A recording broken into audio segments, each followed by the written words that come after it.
बोले सोनिहार, सत श्री अकाल। आप देख रहे हैं खबर खालसा। नमस्कार, खबर खालसा न्यूज देख रहे हैं आप। मैं हूं आपके साथ गुंजन। महाराष्ट्र सरकार द्वारा तख्त श्री सचखंड अवचल नगर गुरुद्वारा बोर्ड की कमेटी के 2024 के संशोधन पर समूचे देश के सिख समाज रोष है। बता दें आपको कि सिखलीगढ़ सिख समाज के मुख्य सेवादार बाबा तेगा सिंह बाबरी कलेक्टर कार्यालय के सामने सरकार के द्वारा बनाए जा रहे कानून के विरोध में धरने पर बैठे। वहीं मध्य प्रदेश से भोपाल के खोजी पत्रकार प्रदेश कांग्रेस महामंत्री अल्पसंख्यक विभाग के सरदार RS सिंह खालसा बाबा खालसा की लेगा सिंह बावरी के समर्थन में बैठे। धरने पर बाबा खालसा ने कहा है कि महाराष्ट्र सरकार ने तख्त श्री हजूर साहब अवचल नगर कमेटी बोर्ड के मामले में किसी भी प्रकार का हस्तक्षेप किया तो मध्य प्रदेश में कांग्रेस पार्टी अल्पसंख्यक बड़े पैमाने पर करेगा आंदोलन। महाराष्ट्र में सिखों की भिन्न भिन्न संस्थाओं ने महाराष्ट्र सरकार द्वारा 2024 संशोधन में अपनी मनमानी की तो मध्य प्रदेश कांग्रेस अल्पसंख्यक करेगी आंदोलन चक्का जाम। महाराष्ट्र सरकार ने ऐसा कौन सा नियम लागू कर दिया है जो आप लोगों को धरने पे आज बैठना पड़ा?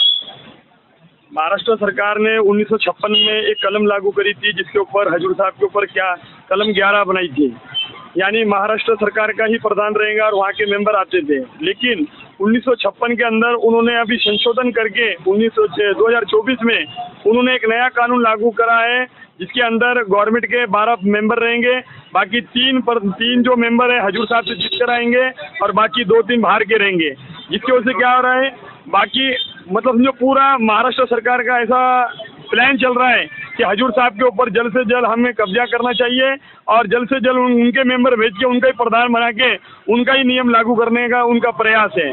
पर हमारा हजूर साहब जी के पूरे खालसा जी और महाराष्ट्र की नहीं पूरे वर्ल्ड के प्रधान जितने भी हमारे सिख समाज के बंदे हैं उनका एक ही निवेदन है, इसका विरोध किया जा रहा है कि महाराष्ट्र सरकार जल्द से जल्द अपनी कलम पीछे ले, नहीं तो इसके ऊपर भव्य आंदोलन किया जाएगा, मोर्चे निकाले जाएंगे, रोड जाम किया जाएगा, ट्रेन जाम की जाएंगी अगर महाराष्ट्र सरकार अपनी कलम पीछे नहीं लेती है, कानून रद्द नहीं करती है। तो हमारे साथ में भोपाल से आए हुए RS सिंह खालसा जी जो कांग्रेस पार्टी के प्रदेश महामंत्री पद पर नियुक्त हैं अभी। आइए उनसे जानते हैं कि उनका इस विषय में क्या कहना है। वाहिगुरु जी का खालसा, श्री वाहिगुरु जी की फतेह। जैसा कि भारत की जो सरकार है, खासकर भारतीय जनता पार्टी और भारत की सरकार के साथ साथ अब उनकी ही सरकार महाराष्ट्र में है, मिलीजुली सरकार है और ये सरकार पहले से ही दमनकारी नीति का प्रयोग कर रही है और सरकार किसी की भी हो, खालसा पंथ की वो बिल्कुल सानी नहीं है। हाँ, मैं ज़रूर कांग्रेस से हूँ, वो एक अलग मैटर है। यहाँ राजनीतिक वाली कोई बात नहीं, यहाँ हमारे पंथ खालसा सरबत खालसा का सवाल है। और अगर ये जो सरकार ने दमनकारी नीति और ये जो गलत 2024 का जो संशोधन नियम गुरुद्वारा प्रबंधन कमेटी का बनाया है वो सरासर गलत है। अगर सरकार ने इन संशोधन को सही तरीके से नहीं लिया और हमारे सिख समाज के गुरुद्वारा श्री शौरमणि साहब, ACP जी, सचखंड साहब और हमारे सिख समाज के जो लोग होते हैं, सरकार का सिर्फ हमें एक ही नुमाइंदा चाहिए, बाकी हमारी कमेटी है, हमारा पंथ है, हमारे सिख सबसे ज़्यादा होना चाहिए।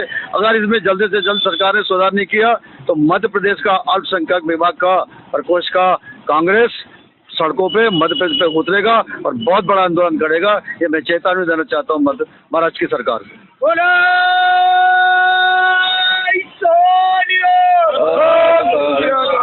अब आपका अगला कदम क्या होगा? वाहिगुरु जी का खालसा, वाहिगुरु जी कदम की बात नहीं है।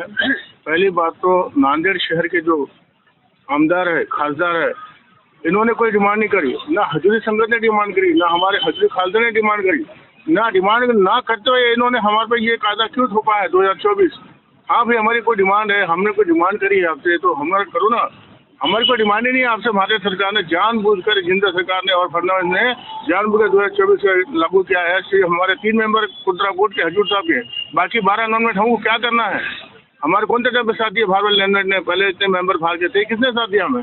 हमने हमारा गुरुद्वारा हमने संभाला, हमने ही पूरी पूजा पाठ की है, हमने किया, हमारे भारत से कोई लेना देना नहीं है।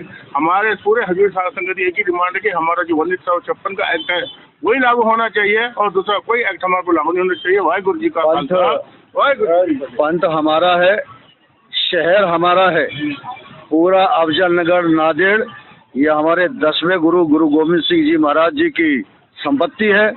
यहाँ इस कमेटी में, इस गुरुद्वारे में जो भी मूवमेंट होगी उसमें 90% मतलब जैसे 17 लोग हैं तो 17 में से 14 या 15 हमारे सिख होंगे, बाकी 1 या 2 हम सरकार के लोगों को इसमें आने में जो पहले भी थे हमें उससे कोई आपत्ति नहीं है, लेकिन ज़्यादा से ज़्यादा हमारे सिख समाज के लोग हैं। पंचप्यारे सामान का मुद्दा है, पंचप्यारे सामान भी हजूर साहब के हमारे साथ में है, वो भी बोले कि हमें कोई एक्ट नहीं चाहिए। उन्होंने लिख के भी दिया हजूर साहब, पंचप्यारे सामान ने ऊपर तक पहुँचाया भी, लेटर हमारे वहाँ नहीं रहे, पता नहीं क्यों, क्या किसका हाथ है इसके अंदर, कौन करना चाह रहा है ये। हजूर संगत नहीं चाह रही, कोई हमारी आमदनी नहीं, ये क्यों करना चाह रहे हैं। हमारी एक ही बेनती भाई है 1956 एक्ट लागू किया जाए, कोई दूसरा हमारे पास एक्ट छुपाना जाए। वाहिगुरु जी का खालसा, वाहिगुरु। आज सरकार के एक कदम से पूरे भारतवर्ष में जितने भी सिख भाइयों की भावना है उनको ठेस पहुंचाई गई है।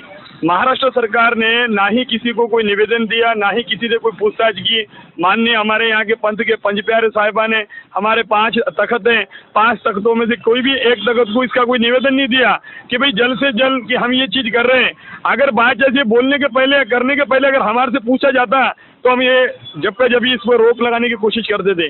आज जो महाराष्ट्र सरकार ने जो ये नियम बदला है इसके वजह से पूरी सिख भावों की भावना को ठेस पहुंची है, जिसकी वजह से पूरा खालसा पंथ, दल पंथ, पूरे श्रोमणी कमेटी, हजूर साहब और भी देश विदेशी संगत इसमें नाराजगी जता रही है। अगर जल्द से जल्द महाराष्ट्र सरकार ये फैसला पीछे नहीं लेती है तो रोडों पे आंदोलन किया जाएगा, रोड जाम किया जाएगा और जो कुछ भी इसका निर्णय निकलेगा, जो भी रिजल्ट निकलेगा, ये महाराष्ट्र सरकार गवर्नमेंट आप जिम्मेदार रहेंगी। वाहिगुरु जी का खालसा, वाहिगुरु। खबर खालसा से